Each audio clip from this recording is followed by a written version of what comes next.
Baker Mayfield is a guy that is one of my favorite players in the NFL. I love watching him play, his personality, the passion that he has to play the game. And when he went to the Buccaneers, there were a lot of questions over there with the Buccaneers, taking over for a guy like Tom Brady, a team that won a Super Bowl. And Baker Mayfield, really, after he left the Browns, he jumped from one team to another and finally found a place that he felt more comfortable in and had the weapons to succeed. Todd Bowles is the defensive coordinator.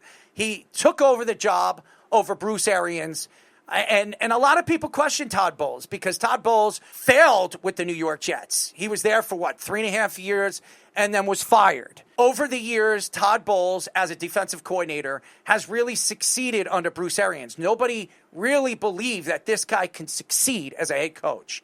But over the last 2.5, 3 seasons, he's really developed a good understanding on success in the NFL. Mike Evans is a borderline Hall of Famer. This is a team that has a great running game in Irving, who I think is a sensational running back. When you look at the Buccaneers, you try to question what this team really is. Are they an offensive sound team or are they a defensive sound team? Usually, one team is stronger than the other at a certain side, offensive or defensive side. But with the Buccaneers, I think they're strong on both sides of the ball. I think they have one of the best offensive tackles in the league in Worth. I think he's as good as anybody in the league. He's proven to be. If he could stay healthy, the guy is unbelievable. Their defense, front seven, is one of the best in the league. They put a lot of pressure. They got good, strong safety play. Even their corners are pretty good. And you need those weapons. You have the running backs in White and Irving, like I was just saying. You have the wide receivers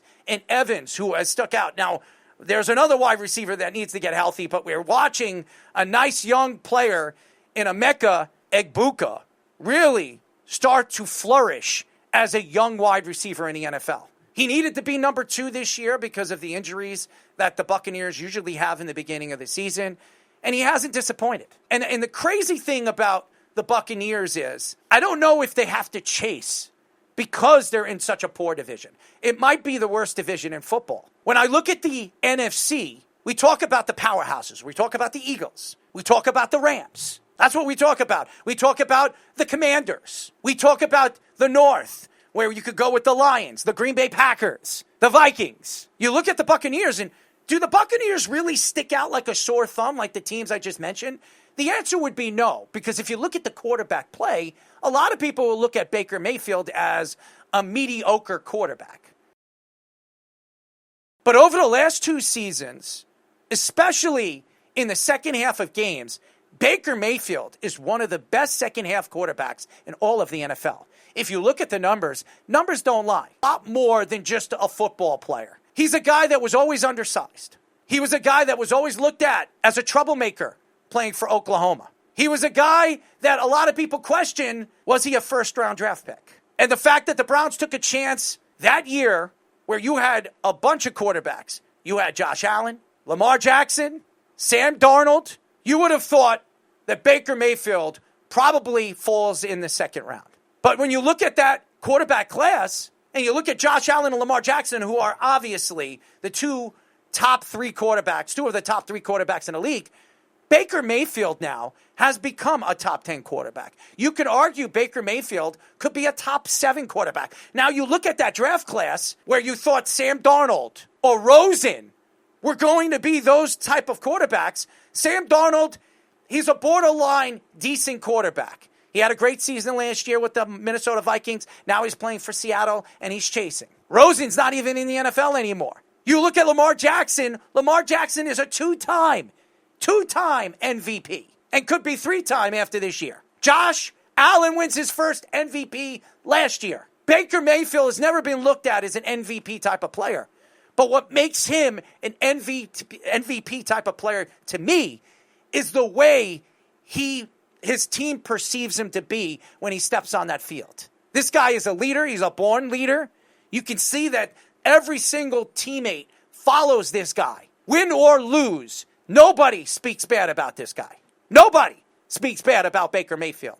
And that, to me, makes me wonder, can Tampa surprise the NFC this year and come out of the NFC? Everybody keeps talking about Green Bay and the Eagles and the Rams with Sean McVay and the talent defense that they have. They added Devontae Adams. They have Matthew Stafford, who's won a Super Bowl. They have Puka Nacua. Can the Buccaneers, with the defense they have, and if they can get healthy, can they come out of the NFC and surprise the NFC and the Super Bowl gods, as we say? And I would say yes. I think they can. I really do. I think they have everything to win and come out of the NFC. I don't know about Todd Bowles. I don't know if he's a Super Bowl champion.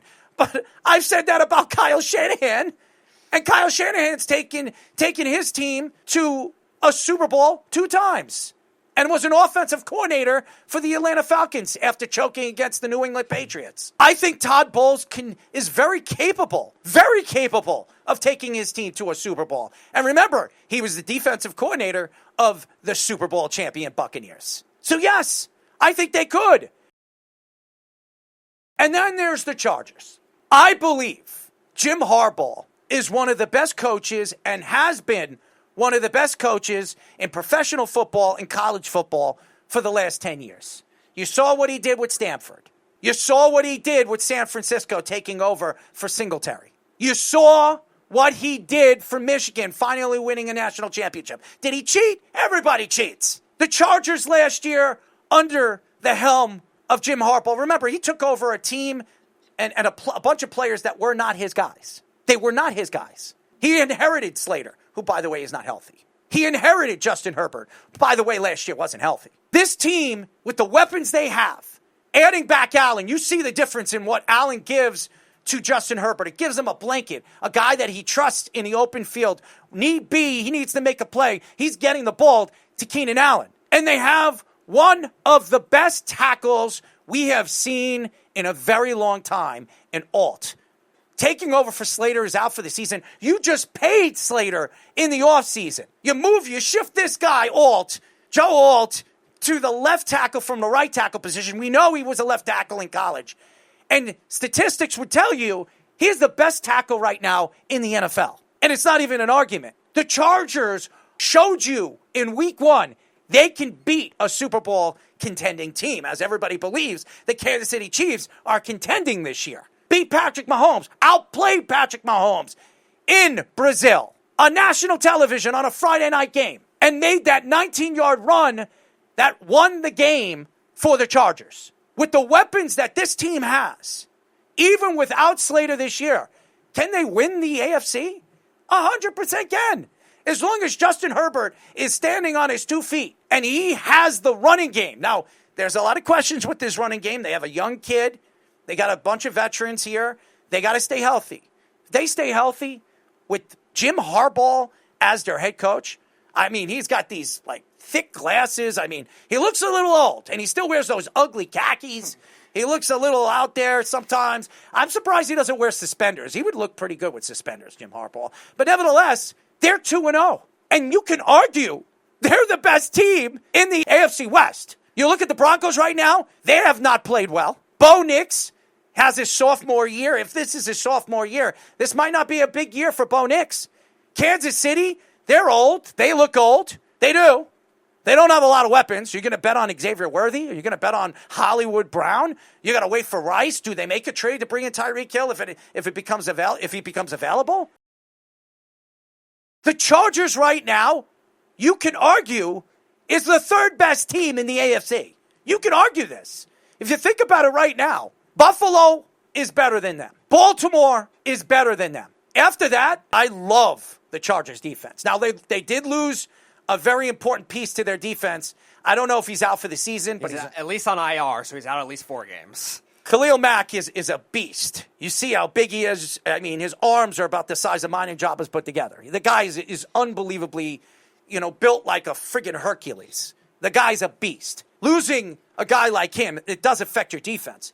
But what they have in the secondary and how they play and the way they play their defensive side of the game, I think that this team has all the cylinders to be a top 3 team in the AFC, maybe even a top 2 team. I think Jim Harbaugh is the only coach, I believe, that has taken over a team, can take over any NFL team right now and transform this team in about a year and a half. I don't think there's any coach in the NFL that could do what Jim Harbaugh has done, what he did with San Francisco, and what he has done with the Chargers. I think the Chargers are a borderline championship team right now, even without Slater. They can absolutely come out of the AFC. Absolutely. If Justin Herbert stays healthy and they can protect him and all keeps playing the way he is and they play dominantly at the line of scrimmage, why couldn't they? They have one of the best secondaries in football right now. You can't argue that. They have the best free safety in football. The best. I don't even think you could argue that now after what he has done in week 1 and week 2. I could argue that this could be the Super Bowl. Why couldn't the Buccaneers play the Chargers? I mean, they can't be. Yeah, they could play in the Super Bowl. The Buccaneers and the Chargers could play in the Super Bowl against one another. Baker Mayfield against Justin Herbert. And by the way, I remember the Giants were trying desperately to move up to get Justin Herbert. Remember that? They were trying desperately to do that. And they decided to go with Daniel Jones. And I don't think the Giants were wrong. We don't know what Daniel Jones is because the Giants didn't really help him. If Justin Herbert was on those Giant teams, he fails. He probably is moved. They probably let him go and let him go to the Indianapolis Colts and succeed over there, just like they did with Daniel. I'm not saying Daniel Jones is Justin Herbert. I'm not saying that. But what I'm saying is Daniel Jones has proven he's a competent quarterback. And what we've seen with Justin Herbert when he stays healthy is the man can throw it. And the man can step outside of the pocket, use his legs like he did for Oregon when he was over there. And everybody said was sucked for the duck. Remember that? Where he was going to be the number 1 pick. And then he decided to go back 1 more year back to college. And he fell out of everybody's good gracious. Jim Harbaugh knew what he was doing when he decided to interview and take that. Because he interviewed the year before for Miami. Remember that? And the Raiders. And he didn't want any of those jobs. He wanted nothing to do with those jobs. But as soon as that Charger job became open, he knew what he was doing. He knew that Justin Herbert was the guy that he wanted to coach.